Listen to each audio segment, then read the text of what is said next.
We are in, and I was almost caught saying things that I would not normally say on camera. Hello, UK Crime Book Club. I am absolutely thrilled to have Jack with me, Jack Probyn. Show off your books and introduce yourself to our lovely members and admins. Yes, so these came in the post, courtesy of the UPS man yesterday.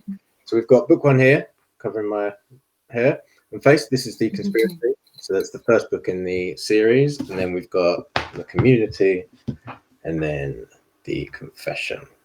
I always get confused which way they go. So yeah, this is go on. No, just tell us a little bit about Jake Tanner. Okay, so he is a young 20-something DC, born and raised in Croydon, and who finds himself in Guildford, and then which is where I'm currently based at the moment, and then up in London working with the Major Crime Team, and he is dealing with lots of organised crime, murderers, serial killers. The series as a whole tries to encompass a lot of different things, and most importantly, corruption, which he has to try and weed out the bad apples, as it were. Well, you've certainly kept him busy. I've just asked in the admin chat if somebody will pin us. Hello, Leslie. Oh, and Andrew. It looks like somebody's beat me to it. So there you go. Oh, hello. Yeah, if we're pinned at the top of the group, then it's easier for everyone to find us. Okay, lovely. So, but it looks like it's already in hand, so I needn't have worried. So I told you just before we went live that I wrote a comment down. Yes. So I wrote, you write like somebody who loves it and has always known that this is their path. Is that how you feel? Yeah, in a word, yes. Yeah. So I mean, I had started falling in love with books when I was, I can't remember, Harry Potter series, basically. So I grew up with the Harry Potter books, read them, fell in love with them. And then also the Alex Rider series by Anthony Horowitz. Loved those. And then decided that I would like to write a book. So I've got several notepads back at my mum's place with rip-off stories of Harry Potter. I think one of them was like Harry Potter and the Chancellor's, I don't know, gauntlet or something like that. And then from there, I had studied a English and creative writing degree. Didn't really enjoy it, but I realized that after doing a couple of the modules and creative writing tasks and everything, that this was sort of what I wanted to do. And then in my second year, I think I wrote a novel, like it was like 160,000 words. It was an epic thing, and it was completely terrible.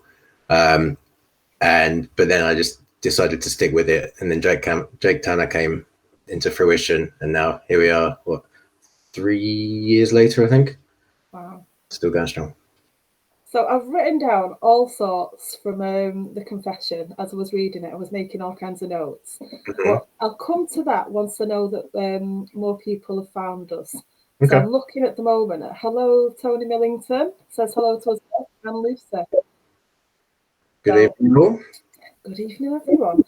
So how do you fit writing around a full-time job?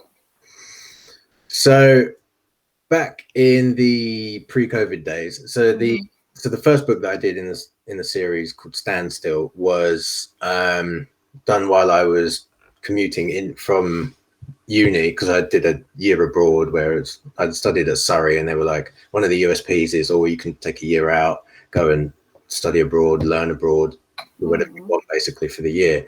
And then I found a place up in London where I was working for a year on an internship, and then on the train, on the commute from Essex into London, it was like 3 hours a day. So then I thought, instead of wasting 3 hours a day on scrolling endlessly through social media and the like, I'll put it to good use and write a book. So that's what I did. And then when I joined the company again after uni, I was pretty much regimented in between getting the 7 o'clock train to 8 o'clock in the morning, doing 1,000 words then, and then on the train home, doing it again. So I used to average pre-COVID 2,000 words a day. But obviously since not having that structure as much, I've struggled to sort of keep up the word count. But yeah. Fortunately, I'm at the stage within the series where I don't have to sort of write anything. It's more editing at the moment. Okay. So that's sort of how I'm managing it. But yeah, at the end of the day, I just focus on books and everything else in between. Is there anything that ever interrupts your flow when you're writing? I was having a conversation with somebody who was telling me that they hit a certain amount of words and they just stop for a while. There's just a block. And I've heard other people say that, but then a lot of other authors just fly through it. I'm probably in the former category, so it's quite strange. So where I did have like, I got an hour to do this, I'd always set myself a task of like an hour to do 1,000 words, and then at the end of the day, or if I'd done the 2,000 words and I still had 15 minutes left on the train, I'd sort of be like, right, that's it, done, quota done for the day. Then push myself to do a little bit more, because I think it's like people say it's like a muscle, and once you've reached the limit, I suppose there's not much more that you could do, and I didn't really want to sacrifice the. Yeah, absolutely agree. And they are quality. I mean, again, before we went live, I was saying that I've written all sorts. So you're funny and you've got away with words. I just kept laughing at different things that probably aren't supposed to be funny as well. Yeah, I mean, nothing springs to mind. I don't intentionally try to be funny, so I don't know if that's a good thing or a bad thing that it is. I think that's a good thing. If that's a natural skill that you're not even having to work on, then that's just brilliant. Now I'm conscious of it, I'll probably be self-editing it and then trying to make it more funny, so we'll have to see. No, just leave it. If you weren't doing anything with it, it's absolutely great as it is. Carry on. Even things like, there was a scene where I won't say anything around it, just the actual scene. Jake comes home drunk. That's hilarious. It's so good. Drunk Jake is really funny. It's just written so well. It even reads as you think it would be said, as it would sound. Yeah. I'll be honest, I can't actually remember. No, you're not going to. Everybody always says, I'm 18 months past that. I've read it. I should have written it down, but then I'd have had to read it out, which I'm not doing. No. It's fine. I can remember him coming home. I just can't remember what happens. Well, it was funny. Yeah. I actually wrote something else down because I didn't feel like I could write the drunk one down. So I wrote,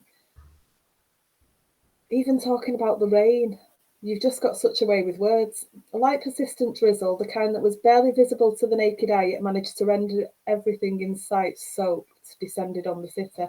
Just render everything in sight soaked. Just really tickled me. It's so descriptive. You have just got this lightness with everything. Even the really, and you really do go there. It is dark. Just remember that we're friends, Jack. Yes. We are friends. We are co-authors. We are. Yeah, everyone I know is slightly worried. No, I think it's brilliant. You do not hold back.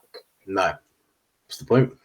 Does that come easily as well? Because a lot of people are self-conscious with it. No. So I mean, it depends on what you mean in not holding back. In terms of like, if it's killing people, then no, I don't. Because I think I said in the anthology interview that we were doing, where I'm usually trying to think of unique and terrifying ways to kill people, rather than the locations in which they're killed. Yeah. Or that, rather than that having a massive impact on what I do.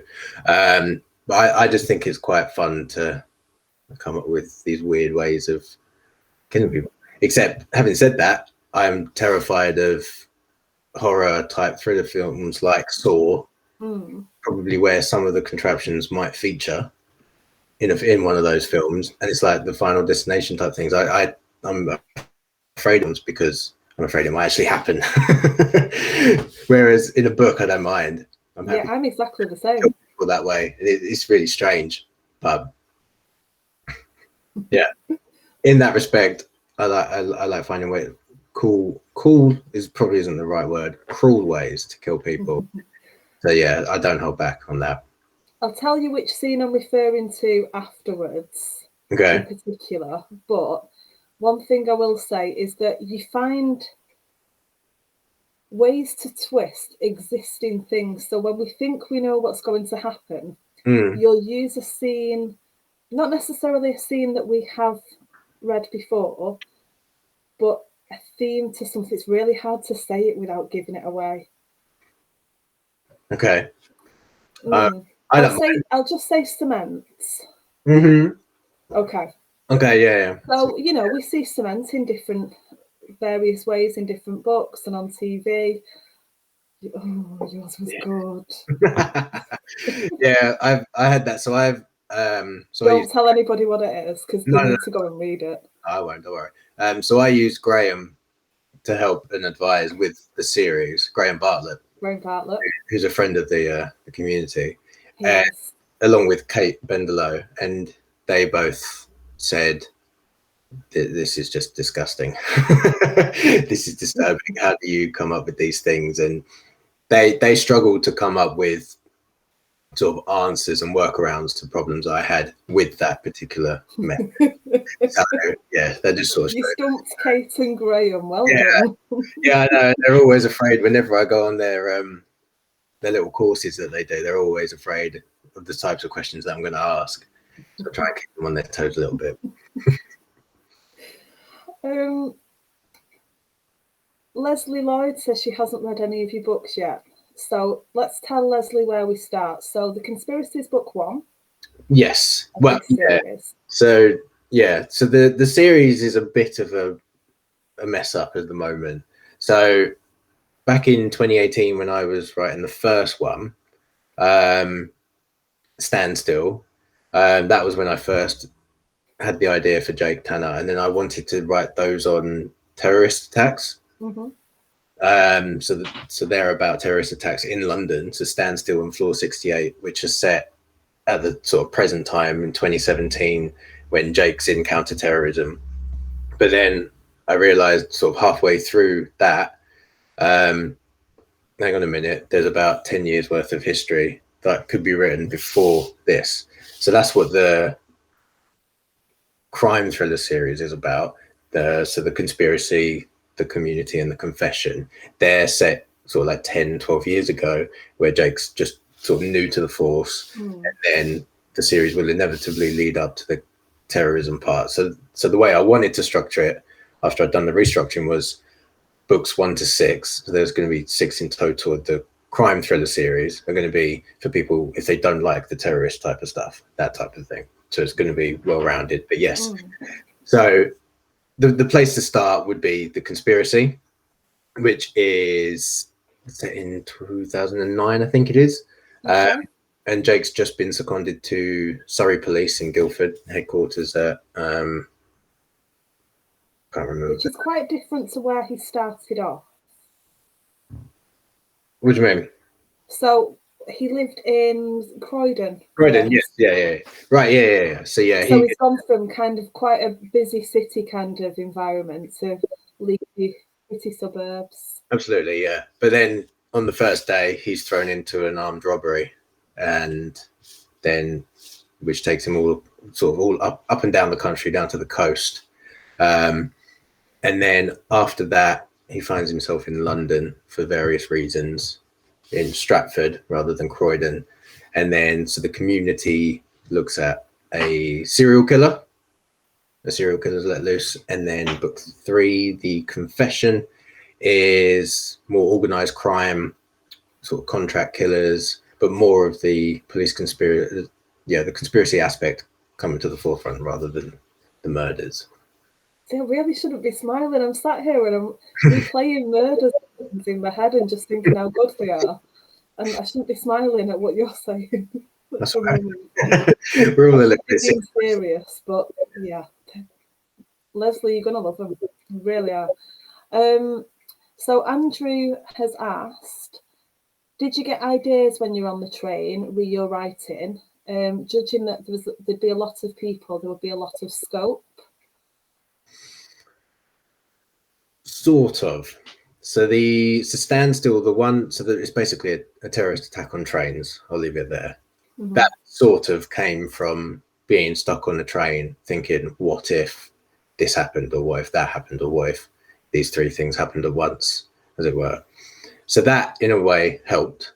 That was pretty much the genesis of the idea. In terms of being around a lot of people, I sort of just have my head. I just have my head down. I don't focus on anyone else. Do you think anybody ever read over your shoulder Uh, this terrorist attack on a train that you're writing about?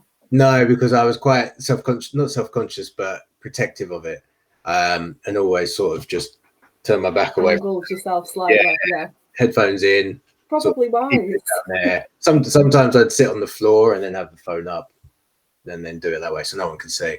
But yeah, no, that was something I was a little bit self-conscious of, just because I don't know. I had this irrational fear that someone was going to steal my idea and then pawn it off on their own, but on their own back. But no, yeah, I like to keep it a little bit of a secret back then. Yeah, I was thinking more of the thing of you're on a train with them, you're writing about a terrorist attack on a train. Are they going to worry? Yes, yeah, I can understand why people might be a little bit worried about that. Especially if they read something. Oh my word. Leslie's saying she loves dark, and she does. Andrew also wanted to know if your books are available in libraries and audio. They're not in audio at the moment. It's something I probably will explore at some point in the near future. It's just they take a lot of time and effort to produce and things like that. I mean, I do have an audiobook of Standstill, which is available, but it's I'm not going to say anything bad about it, but it's probably not as good as it could be. So that's the sort of balance that you got to try and find, and the struggle of trying to find the right narrator for the book. In terms of being in the library, they should be. So people can go in and ask.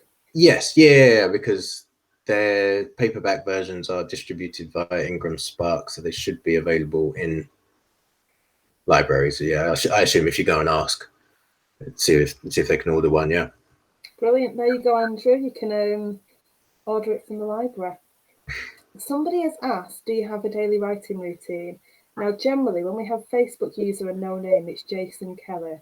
Okay. So we'll I'll have a look on my phone and see if I'm right. But so you were saying that you used to write an hour a day at each end of the day. Yes, yeah, give or take, yeah. So are you working from home at the minute? Yes, I am. You've lost your traveling time to writing. Yeah, absolutely, yeah. So at the beginning of COVID, I volunteered to go on furlough, just because I thought, right, this is like a once in a lifetime opportunity. But I thought, however, you're looking to get something useful out of a horrible situation. Yeah. That's a nice way of putting it. Yeah. So I volunteered because the company were looking for people to go rather than having to make the decision themselves. Yeah. I thought, right, here we go. Next 2 or 3 months of getting books done solidly without any distractions, without having to worry about what was going on at the company and whatever. And then fortunately, because I'd done so much writing on the trains beforehand, I hadn't, the editing part hadn't caught up. So I had about 3 or 4 manuscripts that were written, and then the 6th needed writing. Wow. So then I used furlough to edit and publish books 1 and 2, with the 3rd one pretty much done, finish book 5, and then write all of 6. So that was when I had the proper time. But to be honest, since December time, because all of the books are edited, I haven't really needed to haven't needed to write any new content, as it were. So that's sort of, I would love to get back into the routine of it, but at the moment I don't, because it's doing the editing part now, which is one of the bits that I really don't like about. I just not envy it. I loathe it, not loathe it, but I'm scared of it. It's a necessary evil. Yes, because I just don't like editing your own stuff is so different to editing other people's. Absolutely, yeah. I just don't like reading through it again, and it's not just because I don't like what I've written. I think it's just quite a laborious task of having to go through, change things, albeit for the better. But then I suppose the ego part of me thinks, hang on a minute, this first draft that you've written is utter terrible, without swearing. And yeah, I don't say it knocks my confidence a little bit, but if I don't like what I've written, then I know that only I've read it before, so it's going to be in a decent state before anyone else reads it. But there is another series that I'm working on. So once I've done all of the 6 in the crime thriller series, there is another series that I'm going to be working on. So hopefully in Q4, Q3 time, that's when we'll probably be going back into the office as well.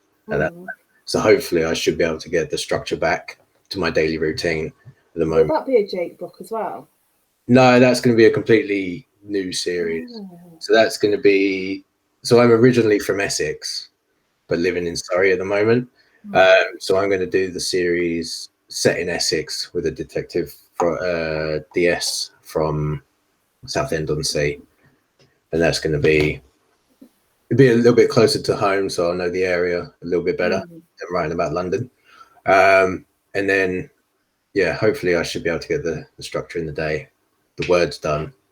If not, finding time in the day now, so waking up earlier, forcing myself to do the words, doing them in the evening after work, maybe even in my lunch times, just getting it done. Just finding a way and getting it done. Finding the time, yeah. And I was right, that was from Jay. Oh, was it? And he asked, what did you do before writing? Well, you write alongside work, but have you always been writing something? No, to be fair, I think so I took I say a hiatus, but I mean, during teenage years, I was busy playing video games and things like that. And then ever since uni, when I'd written the 160,000 word tome thing, it wasn't very good. That was when I'd started writing again. But I mean, yeah, my life so far has just been education and 3 years of work. So I wasn't doing much before it, to be honest. Learning, they call it at uni. Yeah, absolutely. Well, it's gone well for you. Kaz has just joined us and said hello. For some reason, she's coming up as Facebook user now, and it usually comes up with her profile, so I've no idea why. So, what authors have been an influence on your writing?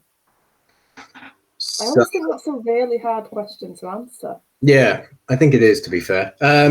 So I mean, I used to read a lot of Stephen King, just because I wanted to read The Shining, and then my dad literally here. Yeah, I think I've got mine on another bookshelf in the bedroom. But yeah, I saw a copy somewhere in like a little market stall, and I begged my dad to let him buy it for me. But he said no because I was too young. Apparently, I think I was like 14. I was in my 20s and terrified of it. I'd only read it before lunchtime. Yeah, I can't remember how old I was, but I begged him that I wanted to read it, and then he said no because it's too scary and whatever. So then that made me want to read it more. So then, in my adolescence, my defiance and everything like that, that was sort of where I wanted to go because I thoroughly enjoyed it. I thought it was a fantastic book. I read some more of his series, and then I just got more books from there. I mean, I'm not saying I'm any Stephen King by a long shot, but I loved his writing style, and I kind of took inspiration from that. That's probably the biggest one so far. I also like is it Yo Nesbo or Joe Nesbo or however you pronounce it? I don't know because I always get it wrong. Okay. So I'm not trying. Okay. All right. Leave it up to me then. But yeah, no, I like. Well, I know it's translated, but I like the metaphors and the fluidity of the language and everything like that in the Harry Hula series. So those two probably are the biggest inspirations. Not bad inspirations to have. No, could be worse, I suppose. Andrew says, thanks, he'll ask the library. And Tony Millington says he's just downloaded The Conspiracy on Kindle. So they are available on Kindle Unlimited as well. Correct. Yes. Yeah. So for anybody who's got that. Yeah. So they're on Amazon. You can get them on Kindle, ebook, Kindle Unlimited, paperback. I hardback as well. Amazon have just launched this beta program, which is in confidential, so I'm probably in breach of it. But yeah, they're doing hardbacks now. I've already heard of it, so That's fine. That's fine then.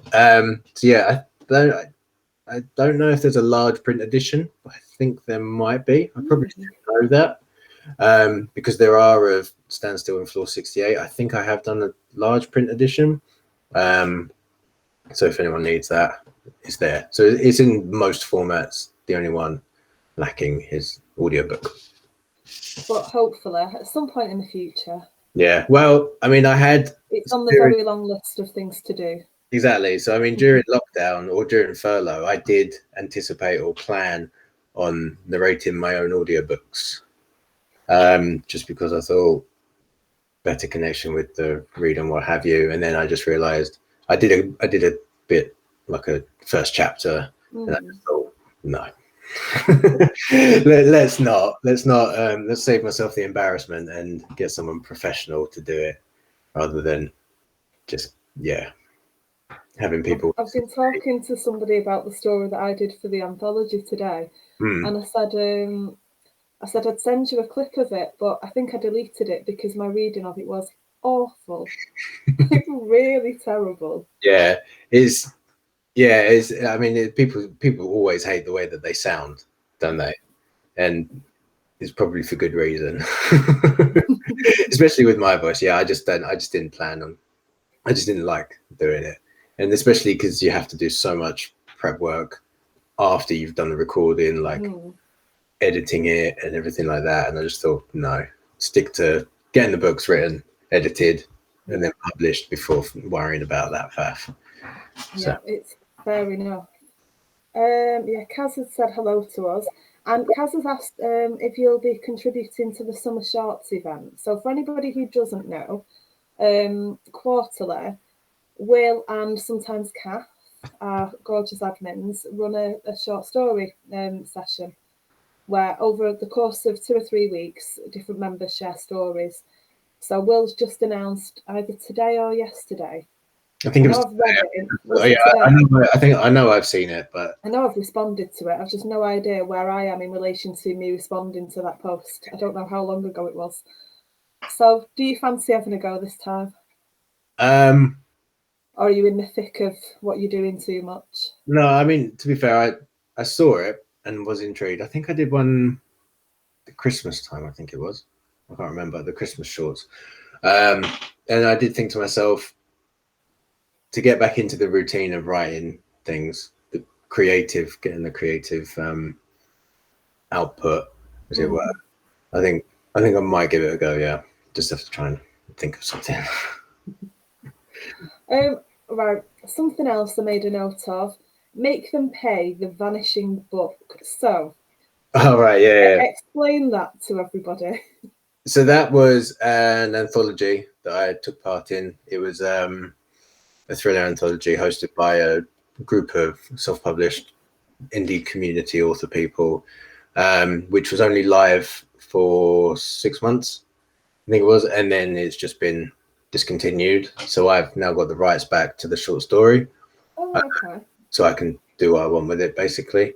But what was I going to say? So I was asking about why it was a vanishing book. Yeah. So that's now gone, disappeared from Amazon.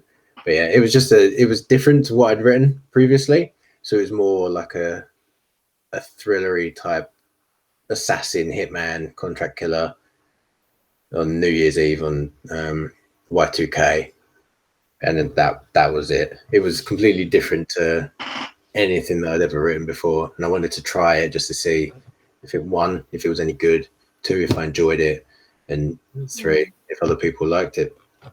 So what was the thought process behind it just being out for 6 months and then being gone?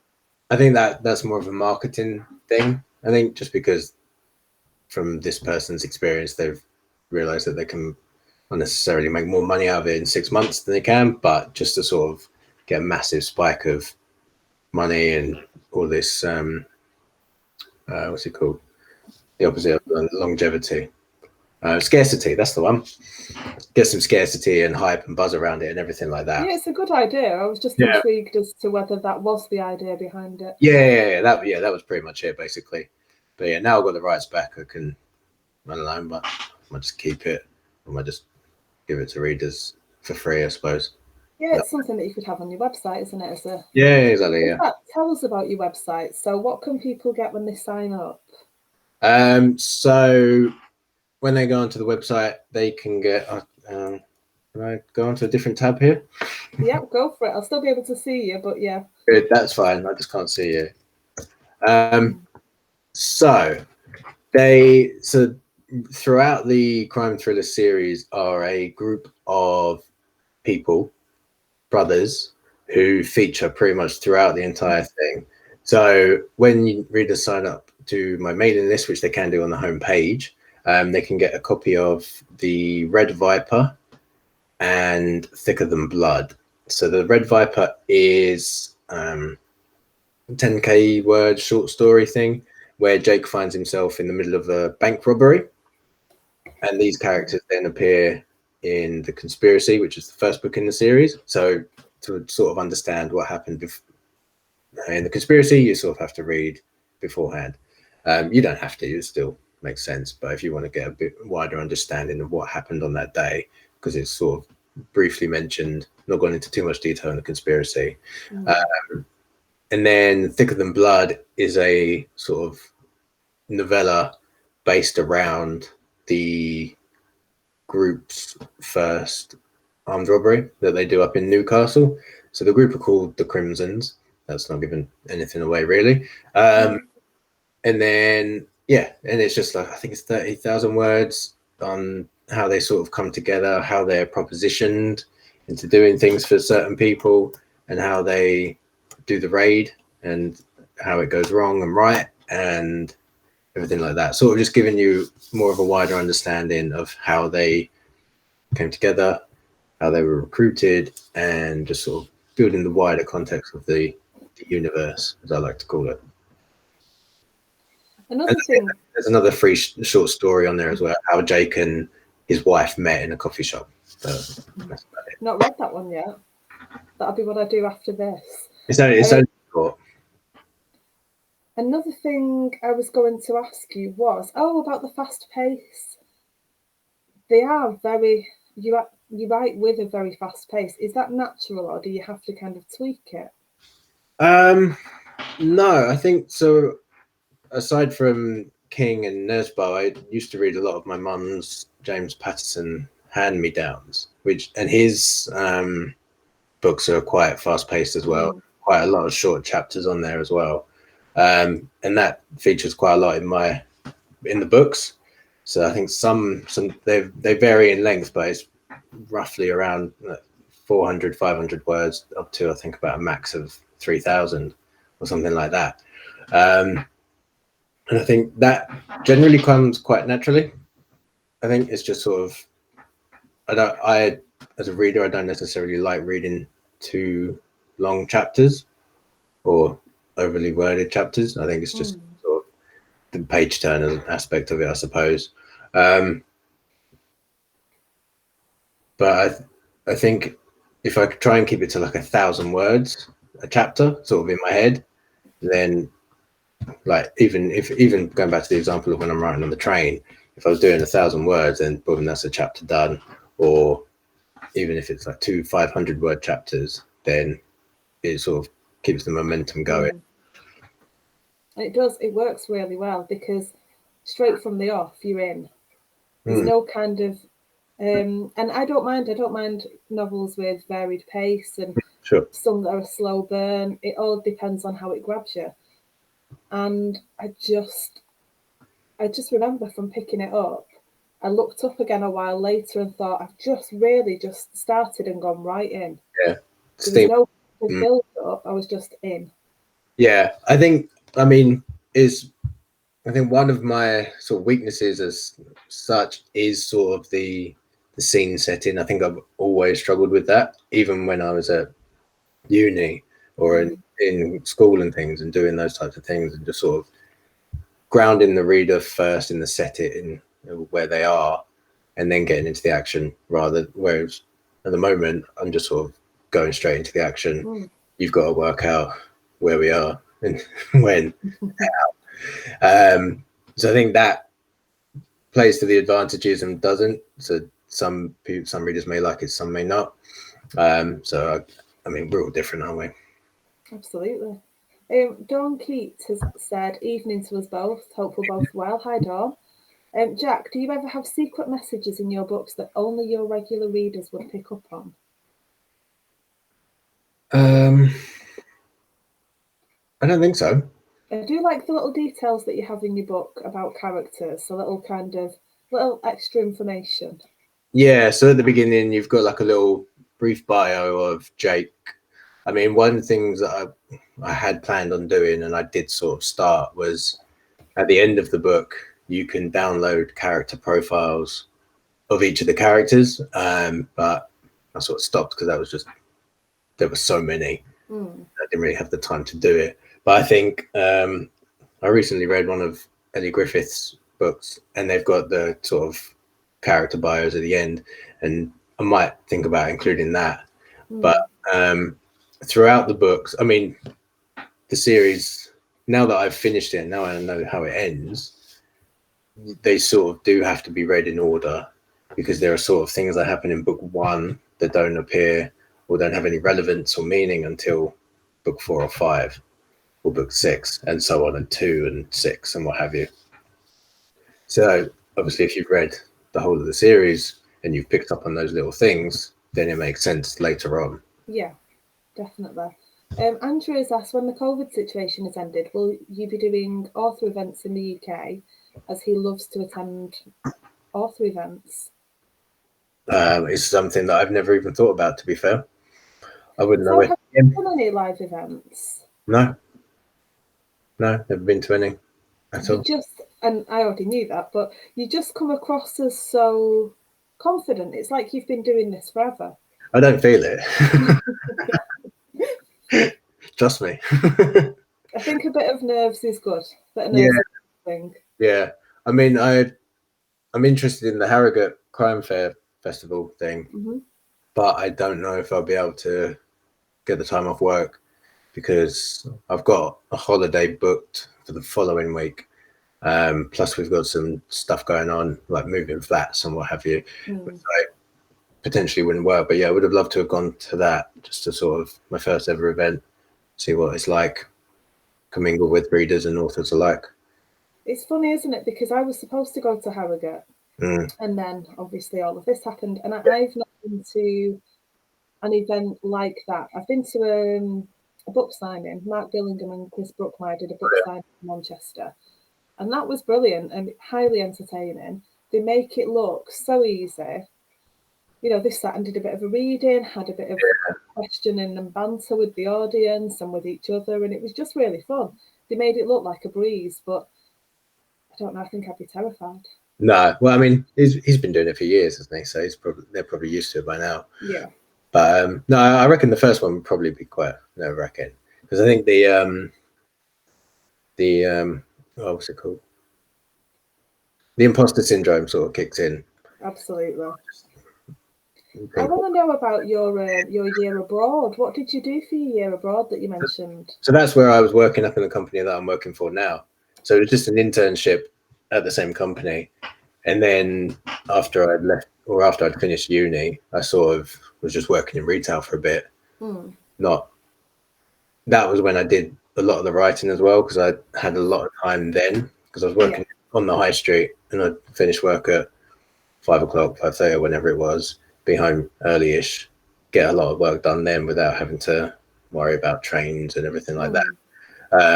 And then I just joined back at the company that I'm at now, and just been there ever since. And you've got one of the most fun-sounding jobs ever. Yeah, it's all right. I mean, no one's watching, so as in no one from the company is watching, so it's all good. But yeah, working for toys and games is quite fun. I mean, it's probably not the dream that everyone thinks it is. Like, we don't get to play with the games. Oh. It's not like we all Just sit doing dreams, Jack. Yeah, I know. I'm sorry. It's not like we sit around on a Monday or a Friday just playing the games. Unfortunately, we have to do work. I would have thought that was part of the work. I'm sure at Lego they get to play with the Lego. Have I made that up? No, I'm sure that.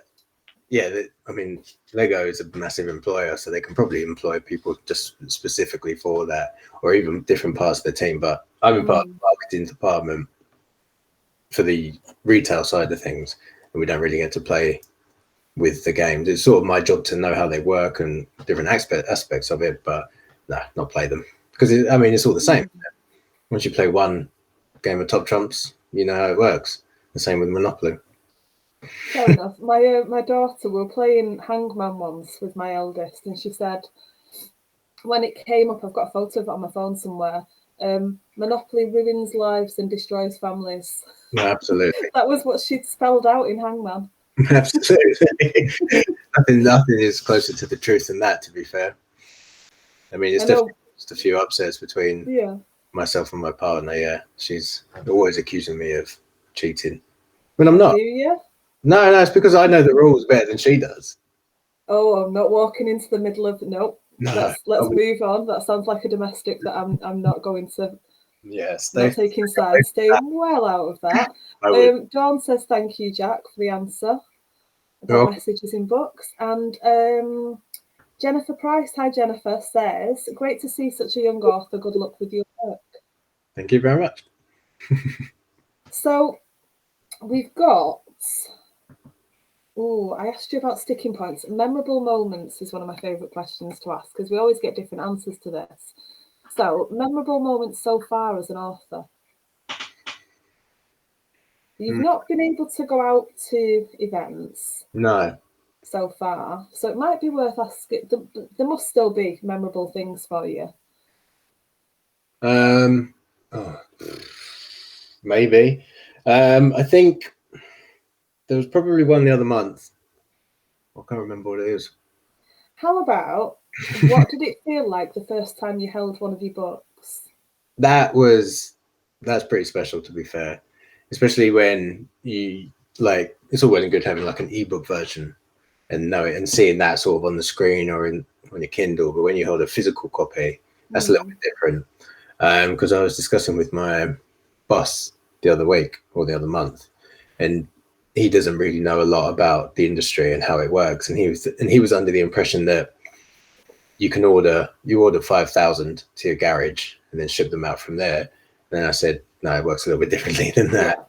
But then I said, when you hold one copy, it's like, it's a little bit more real. It feels like, crap, I've done this. This is out there for people to read now, and hopefully they enjoy it. But I think that's probably up there with probably one of the best moments.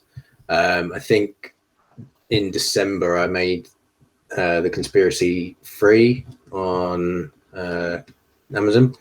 I had some promotional newsletters and things like that, and that managed to reach book 1 in the free Kindle store on UK. So that was a bit of a personal highlight, just to sort of see that it was up there and that people had downloaded it, like the look of it. Yeah. So yeah, I think we had some wine that night, so that was a nice celebration. Sounds like a very good idea. I did say to you before, Coke in my mug tonight. Yeah, water in mine. I've got water as well, being very well behaved. Quite boring. How much do you plan? Have you saying 6 books in the Jake Tanner series, in the CID series? Do you know exactly what's going to happen? So for the overarching sort of plot in it is that it's similar to the Line of Duty for readers who like that, insofar as you've got this, to quote Ted, you've got this clandestine network of corrupt officers working against Jake and everything that he stands for throughout the series. And similar to H and what have you, there are different heads of different aspects of that corruption. And as the series goes on, there are different people who Jake sort of captures and arrests, as it were, and then slowly the cards begin to fall down on the house. So then at the end of it, I sort of knew who it was going to be, who was going to be sort of the head of it all. But I knew early on that each book needed to sort of kill off a particular head of this corruption. So I had like a flow chart of who was at the head, beneath them, and then branched out, and then who was beneath them, and so on. And then, so I planned that to quite some extent. And then, as I said, I wanted the books to be sort of different each time.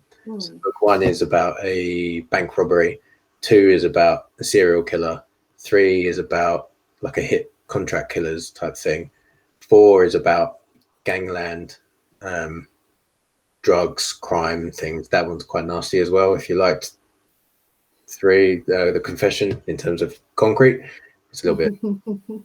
There's an addition to it in book 4, and then book 5 is human trafficking, and then book 6 is sort of like the final hurdle. So each book comprises certain aspects of organized crime. So I wanted to keep it a little bit different, to sort of just like murder, and jazz things up a little bit. So then once I got that all worked out and I knew which book was going to feature which, I just planned how it was all sort of going to fit in. I think I sort of had a massive overarching plot and subplots and everything like that on the page, and then each book I plotted pretty thoroughly and fastidiously until I sort of knew each scene. I mean, I had these the university type cards. Yeah, that's what they're called. And I'd write on each scene what was going where, because I prefer to write planning things out rather than doing it on a keyboard. I think just because growing up I felt a little bit more creative writing it down with the pencil and the Harry. I suppose you can move scenes around as well if something suddenly gives you a bit more flexibility with it. Absolutely, yeah. Leslie Lloyd said, she said, "Yay, I downloaded The Conspiracy when it was free, so I have it to read." There you go then. There you go then. Why haven't you got to it sooner, Leslie? Tut. I have to ask, what are the scenes with the very creative murder scenes, things like that? Are they the bits that are the most fun to write? Absolutely, yeah. I mean, I don't know what that tells you about me, but yeah, it's quite fun killing people in a nice way. Just being able to, I think it's like, sort of compare it to actors wanting to play criminals. To what's his name, Anthony Hopkins playing Hannibal, and Heath Ledger playing the Joker, and even Ed Norton in American History X or whatever the film's called. It's sort of like, oh, that's a film and a half, isn't it? Yeah, exactly. And it's like these actors get to play these despicable human beings for 90 minutes, and they think, hang on a minute, right, I've got 90 minutes to show how horrible these people are, make them loathe me and whatever. And I think they probably get some enjoyment. And I think it's probably easier to be depraved and everything, because then you can say, oh, I was just acting. Yeah. So I think you can sort of get away with it as well in writing, because you can sort of enter the mind of the killer and then get away with it because you're in the mind of the killer, and you're doing despicable and horrible things to people. And I think that makes it a little bit enjoyable because you detach yourself from it. You know that it's not you, and you wouldn't do those sorts of things, hopefully. So I think remember that we're friends, Jack. Yeah, exactly. Yeah. So that makes it a lot nicer, not nicer, but easier. No, I know what you mean. More enjoyable to write, definitely. Yeah, they are the good ones. I mean, there was even one particular scene in The Confession, which is a suicide. I don't know if you got that far. No. Okay. But yeah, I thought that was quite unique. I'm intrigued now. Yeah, that was quite unique to write as well. just because obviously I know no way of knowing what that's going to be like. So it was quite interesting to explore that, see how far you could push it, try and think of the emotions and the sensations and everything else that this character would be feeling. So that was one of the most enjoyable scenes to write. Sorry, everyone. I don't think you need to be sorry. When we've had authors on who have said that they have purposely written a character into the book just so they could kill them off because it was cathartic. It was based on somebody in real life. Do you think they'd ever do that? No, that doesn't. No, I don't think that applies to me too much. To be fair, I mean, in the Standstill in the book about the terrorist attack on trains, I had a couple of people in my team at work read it, and they came back to me at the end of it, and they were surprised and shocked at the ending because I don't necessarily like them to be happy endings. Okay. It's sort of like a bittersweet moment where, yes, Jake survives, saves the day and what have you, but it's at a cost. Yeah. It's not always the brilliant, happy, lovey-dovey ending that you want it to be. And I think it's always quite fun trying to work out who you're going to kill off. And because in Standstill, I sort of at the beginning knew that this character wasn't going to survive, but I didn't kill him because he reminded me of someone. I haven't gone that far yet because I'm always afraid that if that person reads it, then they might know. They might clock onto that it's them. It is interesting. I read a book years ago called, I think it was called The Facility, and that did not have anything resembling a joyful ending. And I remember being really quite happy about that because it just was so surprising. And the ending that it had was perfect for the book. Right. And I was really glad that that's where, and I can't remember who the author is. I can picture the cover, but I can't think who wrote it. But I like that. I like, you've got a thing, you've got a feeling, and you're going with that. Absolutely, yeah. Makes it that little bit different.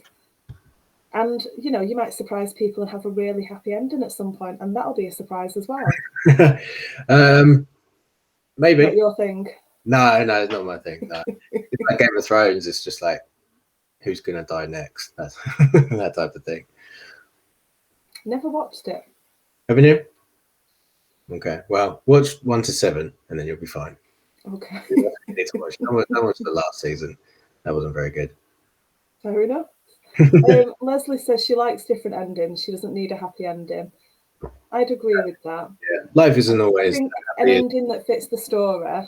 That's what you need. If suddenly, after lots of darkness and lots of other things, and fast-paced and traumatic, and then suddenly everything's just really beautiful at the end. Yeah. Just not going to work, is it? It doesn't work, no. No. Finally, sorry, go on. No, life isn't always like that either. No. So you need a bit of realism as well. Bit of gritty realism in your case. We've only got 5 minutes left. I want to know what your writing advice would be for people who want to write crime thrillers, police procedurals, any kind of. What have you found has worked for you? What has got easier with each book that you've written? So I mean, I think there should be like more people my age sort of doing it and becoming aware of self-publishing and indie publishing, because during uni we had some seminars about publishing and what have you, and they were very much traditional route is the only way, and even then you're not going to make it. So I didn't like that. Was one of my grudges against the course. So I just thought to myself, F that or F you, I'm going to go and do it myself, and here I am. So yeah, I think more people my age should be doing it, should be made aware of it, because you don't really see that many people in my experience. And then in terms of the writing, I just sort of just say do it. because my other half at the moment is doing coursework for a course that she's doing, and she's sort of struggling to try and convince herself to do the coursework that she's left or sit for so long. And I just say, do it, just go and write. But I think once you've written a couple of books, you sort of begin to get in the groove, you know what you're doing, you know your characters a little bit more. So that makes life a little bit easier. And I think the biggest thing is probably sticking to a schedule. Set yourself a target of 500 words a day, 1,000, 2, 5, 10, whatever you're capable with. Because I was very much in the mindset of, if I don't do these 2,000 words a day, I've had a terrible day, and I just feel horrible about myself. But I think it's important to sort of try and set yourself a daily goal, because then if you get 500, then you can push it to 600, to 7, 8, and so on, until you've got the book done, and then you can sort of relax for a little bit, and then and then worry about editing it at the end of it. But I think my advice would just be to do it. I like the idea of realistic goals, each person having their own thing that works for them. Absolutely, yeah. Because I mean, if you can't get to it until 11 o'clock at night, you're not going to want to be able to stay up until 4 o'clock in the morning to get 10,000 words done, that type of thing. I think you have to set yourself a target, and I think you should potentially be hard on yourself as well if you don't hit the target, because if that's the end goal, then you're sort of only hindering yourself by not doing it, which is something that I have been a victim of recently. So pot calling, but that's my general advice. I think it's good advice. And on that note, give us a recap of your books, so everybody who hasn't already been downloading or found that they've already got it knows what to go and buy. Okay, so we've got book 1 here, The Conspiracy. Jake Tanner is attending an armed robbery in Guildford, where they take a person captive, the manager of the jewelry store, and then they fit a contraption to her. So that's quite high octane type thing. Then you got The Community, which is book 2, which is about a serial killer in Stratford who does horrible things to his victims and finds them online via a online forum called The Community, which is what it's titled after. And then you've got The Confession, which is about the murder of people who have already appeared in the books by contract killers, and then Jake has to try and weed out the corrupt individuals from the good guys. That's about it. So thank you so much. Thank you very much for having me. I've been looking forward to this. I knew you were going to be good, and I like it when I'm right. You make it sound like it doesn't happen often, then. I just think I take something different from every single interview. Yeah. I'm an excitable puppy. Andrew says, thanks for an interesting hour, Jack. Really enjoyed it. And all the best to me as well. You too, Andrew. Thank you to all of the members and admins for asking questions and joining in. Go and buy the books, so you will thank me later.